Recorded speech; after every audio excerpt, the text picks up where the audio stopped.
नमस्कार दोस्तों, कैसे हैं आप लोग। बिहार में इस वक्त राजपूत गुस्से में क्यों हैं? आखिर एक कविता ने कैसे बिहार की राजनीति में सियासी हलचल पैदा कर दी है? क्यों गुस्से में है? क्या वजह है? क्या जातीय समीकरण है? यह वजह क्या है या इसके पीछे क्या इतर राजनीति है? आज पूरा इसका विश्लेषण करना जरूरी है, क्योंकि आप देखिए कि इस समय पूरा देश जो है वो चुनाव के मूड में है। लोकसभा 2024 के चुनाव के मूड में आ गया है और बिहार की राजनीति में जिस तरह से ठाकुर की एंट्री हुई है, यह ठाकुर बिहार की राजनीति में एक बवाल मचा दिया है। आज हम पूरे इस वीडियो को एनालाइज करेंगे, क्योंकि यह जो रणनीति है और जो ये राजनीति है, इस दोनों का विश्लेषण करना और इस पर आगे की रणनीति के बारे में बात करना बेहद जरूरी है। उसकी कई वजह हैं, क्योंकि आप देखिए कि एक कविता पाठ महिला आरक्षण बिल जिस दिन राज्यसभा में पास होती है, उस दिन यह बयान बेबाक रूप से राष्ट्रीय जनता दल के राज्यसभा के सांसद मनोज झा देते हैं। वो ये जानते हैं कि जिस दिन राज्यसभा में कार्रवाई होती है, उस दिन देश की करोड़ों जनता इसको सुनती है, समझती है और फिर उस पर विचार करती है। माहौल महिला आरक्षण बिल का और उसके बीच में जातिगत यह बयान और उसके बाद फिर यह कहना कि यह ठाकुरवाद जो है वो हम में भी है, आप में भी है, सब में है। यह एक बहुत सोचा समझा बयान था और इसके पीछे की मंशा बहुत बड़ी है। यह एक दूसरे तरह की राजनीति को दोहराने की कोशिश की जा रही है और देखना यह है कि इस राजनीति में किसको फायदा किसको नुकसान होता है। लेकिन इतना जान जाइए कि हम और आप सारे लोग इस देश के वोटर हैं, तो उसके वोट की कीमत क्या होगी और वोट किसको जाएगा, यह हमको और आपको तय करना है। और यह सब राजनीति वोट की वजह से हो रही है, वोट की राजनीति ये हो रही है। दरअसल मैं आपको वन बाय वन आज बताऊंगा क्या है ये। दरअसल उन्होंने ओम प्रकाश वाल्मीकि की कविता ठाकुर का कुआं ऐसा उन्होंने पढ़ी राज्यसभा में, इसके बाद से खलबली मच गई, बवाल मच गया। समझ में नहीं आ रहा है कि यह ठाकुरवाद का फिर से शिगुफा कहाँ से आ गया और यह महिला आरक्षण बिल के दिन इस तरह का बयान देना कि न्यायालय में भी ठाकुर है, फलाने जगह ठाकुर है, सदन में भी ठाकुर है, घर में भी ठाकुर है। अरे भाई मनोज झा जी, ठाकुर आपके अंदर होगा, हमारे अंदर तो नहीं है। हमारे अंदर तो मेरे माँ और मेरे बाप का खून है, हमारे अंदर तो कोई ठाकुर का खून नहीं है। अगर आपके अंदर हो तो आप उसका डीएनए चेक जरूर करवा लीजिए। लेकिन सवाल सिर्फ इतना नहीं है, आपने सिर्फ इतने ही पे बयान नहीं दिया है, आपके बयान के कई मायने हैं और उस बयान पर लगातार विश्लेषण होना बहुत जरूरी है, क्योंकि जिस मंशा से यह बयान दिया गया है वो पब्लिक के सामने, वो जनता के सामने आना बहुत जरूरी है और इसका विश्लेषण भी बहुत जरूरी है। आप हमारे वीडियो को लगातार देखिए, सब्सक्राइब कीजिए और शेयर भी कीजिए, यह अपील मैं बार बार करता हूं। और साथ ही आप मेरे आइकन बेल को भी दबाइए ताकि जब भी मैं इस तरह का कोई वीडियो बनाऊं वो सीधा आप तक पहुंचे, बिना किसी रुकावट का। एक बेल दबाया, टन बजा और वो वीडियो आपके पास हाजिर हो जाएगा। बढ़ते हैं आगे। दरअसल क्या हुआ कि जैसे ही यह बयान आया, अब देखिए इस बयान में कूदा कौन? इस बयान में कूदा यह कि आरजेडी ने जैसे यह बयान दिया, तुरंत जेडीयू, बीजेपी सारे नेता, राजपूत नेता सक्रिय हो गए, क्योंकि उनको पता था कि इसकी इंटेंसिटी क्या है, इसका मायने क्या है और ये कहाँ तक खेल कर सकता है। आज उसी खेल का हम लोग जो है वो विश्लेषण कर रहे हैं। आज उसी खेल का पर्दाफाश हो रहा है। आप बहुत ध्यान से सुनिएगा। मैंने इस वीडियो को बनाने से पहले कई राजपूत नेताओं से बात की, लोगों के सेंटीमेंट को समझा, चूँकि खुद भी मैं बिहार से हूँ और मेरी जन्मभूमि बिहार रही है और बिहार की राजनीति को मैं बहुत अच्छी तरह समझता हूँ। पिछले 22 साल से मैं पॉलिटिकल राजनीतिक रिपोर्टिंग कर रहा हूँ और पढ़ाई इस पर विश्लेषण कर रहा हूँ, लिहाजा मुझे समझ में आ रहा है कि इस बयान के क्या मायने हैं। अब जरा आप वन बाय वन इस बयान को आप समझिए क्या हुआ। सबसे पहले क्या होता है कि जैसे ही यह बयान आता है, आनंद मोहन जो हैं, आनंद मोहन सिंह आरजेडी के ही नेता हैं, राजपूत का एक चेहरा है। इसके बाद से आनंद मोहन सिंह के बेटे ने तुरंत से बयान देना शुरू किया। इसके बाद से क्या हुआ कि इसके बाद से बीजेपी विधायक नीरज बबलू ने कहा कि अगर वो राज्यसभा में होते तो मनोज झा का मुंह तोड़ देते। जेडीयू एमएलसी संजय सिंह ने धमकी दी डाली कि क्षत्रिय गर्दन कटवा सकते हैं तो काट भी सकते हैं। जेडीयू सांसद ललन सिंह ने बीजेपी की कन्फ्यूशिया चरित्र का परिणाम बताकर माहौल शांत करने की कोशिश की, लेकिन यह माहौल अब शांत होने वाला नहीं है। इसकी राजनीति को समझिए। यह बयान जैसे ही आता है, आरजेडी के प्रमुख लालू प्रसाद यादव इसका समर्थन करते हैं और समर्थन करते हुए कहते हैं कि उन्होंने किसी जात पर टिप्पणी नहीं की है, उन्होंने एक ठाकुरवाद पर टिप्पणी की है, एक विचारधारा पर टिप्पणी की है।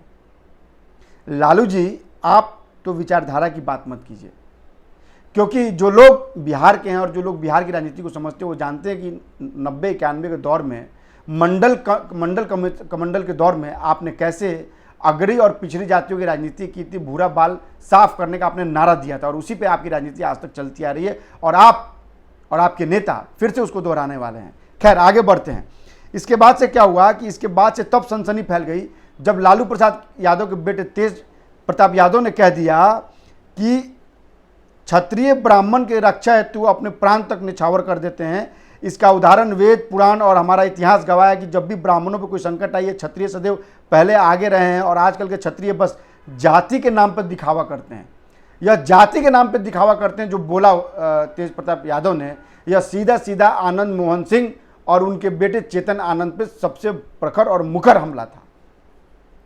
अब जरा आपको इतिहास में जाना पड़ेगा, पीछे बैक हिस्ट्री में जाने पड़ेगा तो आपको समझ में आएगा। क्योंकि अगर आपको मैं बता दूं कि 90 के दशक बिहार पीपुल्स पार्टी बनाकर 90 के दशक में राजपूत नेता के तौर पर आनंद मोहन ने अपनी पहचान बनाई थी। उनकी पत्नी लवली आनंद भी सीवर से सांसद रही, आरजेडी के बड़े नेता रहे। रघुवंश प्रसाद सिंह के निधन के बाद से राजपूत समाज का सर्वमान्य नेता नहीं बचा है। समझिएगा मेरी बात को। नेताओं को ठाकुर विवाद राजपूत बिरादरी के सर्वमान्य चेहरा बनने के मौके के नज़र से भी ये लोग देख रहे हैं कि यार जो ठाकुर वाला बयान है, ये राजपूत समाज का एक नेता बने, इसका भी लोग इस्तेमाल कर रहे हैं, यानी मौका और फायदा उठा रहे हैं। अब देखिए कि इसी बीच क्या हुआ कि गिरिराज सिंह ने, बीजेपी के नेता गिरिराज सिंह ने क्या कहा, सांसद का क्या कहा उन्होंने कि यह जो है आरजेडी और जेडीयू जातीय राजनीति से सनातन को कमजोर करने की कोशिश कर रहे हैं। बिहार सरकार ने हाल ही में जातीय सर्वेक्षण कराया। माना जा रहा है कि हिंदुत्व की काट के लिए, आप समझिएगा मेरी बात, कहाँ खेल किया जा रहा है, हिंदुत्व की काट के लिए जो है ये कास्ट पॉलिटिक्स को फिर से हवा दी जा रही है, फिर से उसको केंद्र में लाया जा रहा है। यह एक बड़ी राजनीति है। जैसे आपको याद होगा कि 1991 में 1991 में मंडल कमीशन के प्रस्ताव के लागू करने के बाद हुआ था और सच यह है तब भी समाज सवर्ण और ओबीसी वोटों के खेमों में बटा था। जाति का जिन निकला तो सवर्ण वोटरों की गोलबंदी होगी। अब जरा समीकरण समझ लेते क्या समीकरण है बिहार में, जातिगत समीकरण क्या है। बिहार में 15% आबादी सवर्णों की मानी जाती है, जिसमें 5% राजपूत बिरादरी है और 6% जो है वो भूमियार बिरादरी के वोटर्स हैं और 1% कायस्थ हैं, जिनका दबदबा पटना और आसपास के इलाकों में माना जाता है। राजपूत वोटर 8 लोकसभा सीटों पर प्रभावी माने जाते हैं।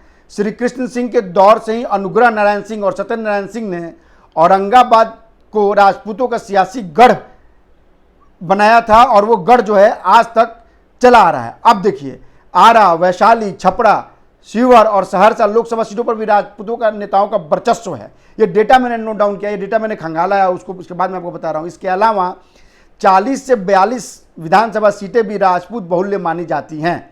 1998 लोकसभा चुनाव के बाद से बिहार में लोकसभा और विधानसभा के कुल 8 चुनाव हुए हैं।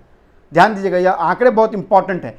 8 चुनाव हुए हैं और इन 8 चुनावों में सवर्णों का वोट एकमुश्त बीजेपी और जेडीयू को मिलता रहा है। 2020 के चुनाव के दौरान आरजेडी के खाते में सवर्णों का सिर्फ 4% वोट गया है। 2020 में भी 28 राजपूत चुनकर विधानसभा पहुंचे, जिसमें बीजेपी के 15, जेडीयू के 2, कांग्रेस के 1 और आरजेडी के 7 विधायक शामिल हैं। 2014 में भी ऐसा कुछ समीकरण आया था। 2024 में राजपूत वोट किधर जाएंगे, इससे ठाकुर के कुएं में तय करने की कोशिश की जा रही है। लेकिन इसके इतर अगर आप देखें, जो मेन मुद्दा यह है कि ओबीसी वोटरों को कंसोलिडेट करने की कोशिश की जा रही है। अगर आपको याद हो तो जिस समय महिला आरक्षण बिल पास किया जा रहा था, उस समय राहुल गांधी ने सदन में कहा था कि ओबीसी का क्या होगा, ओबीसी आरक्षण का क्या है, ओबीसी को क्यों नहीं इसमें आरक्षण दिया जा रहा है, महिला आरक्षण बिल में ओबीसी महिलाओं को क्यों नहीं आरक्षण दिया जा रहा है। यानी ओबीसी को कंसोलिडेट करने के लिए, सवर्ण जाति को नाराज करने की कोशिश की गई है, कंसोलिडेट करने की कोशिश की है। और यह एक तरह से जिस तरह से हिंदू इकट्ठे हो रहे हैं सनातन पे, उस पर भी घात करने की कोशिश की है। अगर मैं आपको बताऊं, अगर आप थोड़ा डिटेल में और जाएं तो आप देखें कि इधर बीजेपी की जो राजनीति है, बीजेपी की राजनीति भी ओबीसी बेस्ड है। मैं आपको बार बार कह रहा हूं कि मैं जब 2000 अभी विधानसभा चुनाव में उत्तर प्रदेश के मैं पूरे 75 जिले में घूमा था और मैंने ये पाया कि जो ओबीसी वोट का इंक्लाइनेशन है वो टुवार्ड्स बीजेपी की तरफ है। सवर्णों से ज़्यादा डेडिकेटेड वोटर बीजेपी के हैं। प्रधानमंत्री भी खुद ओबीसी कैटेगरी से आते हैं, उनके मंत्रिमंडल में कई ओबीसी मंत्री हैं। लिहाजा ओबीसी को कंसोलिडेट करने के लिए यह सवर्णों वाला ठाकुर वाले कविता जो है वो सदन में मनोज झा ने पढ़ी।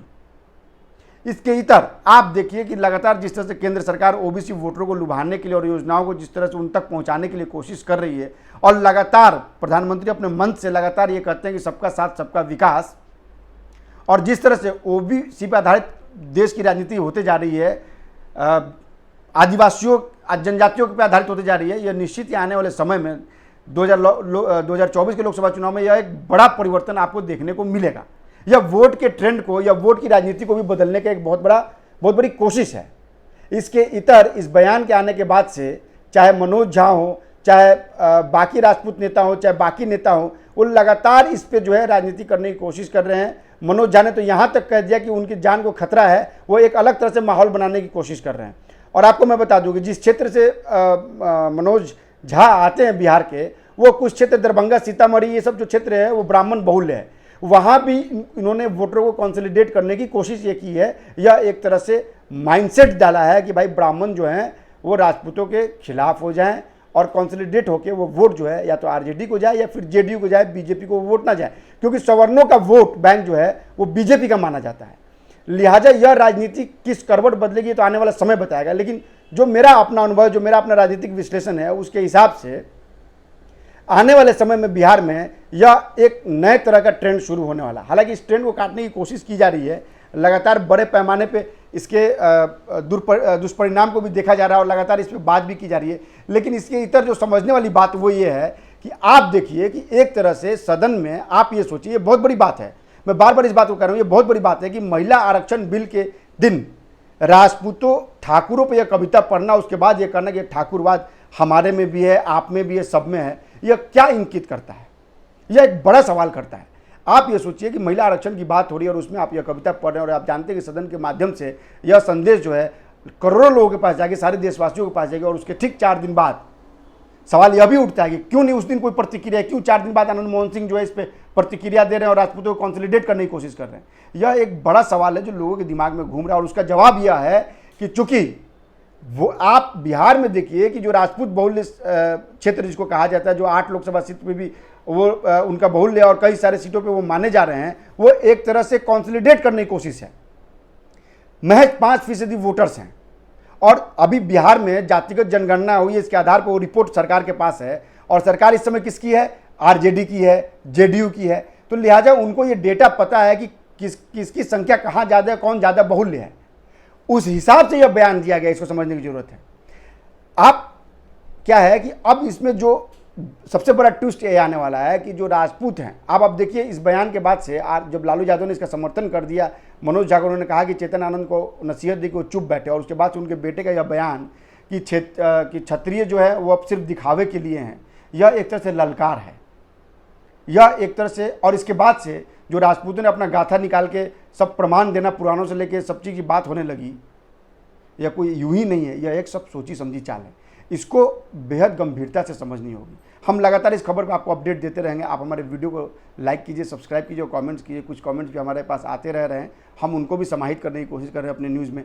आप भी लगातार सब्सक्राइब कीजिए, अपने दोस्तों से कहिए, अपने जानने वालों से कहिए वो सब्सक्राइब करें। और हाँ, सब्सक्राइब करने के साथ साथ आइकन बेल को जरूर दबाएँ आप, वो आपको एक नोटिफिकेशन देगा जब भी मैं इस तरह के वीडियो डालूंगा। और अमूमन जो भी खबर आती है, सबसे पहले मेरी कोशिश होती है कि आप दर्शकों को यह वीडियो मिले, उसकी जानकारी मिले। मैं फिर से रिक्वेस्ट करता हूँ आप हमारे वीडियो को देखिए, लाइक कीजिए और सब्सक्राइब कीजिए। नमस्कार।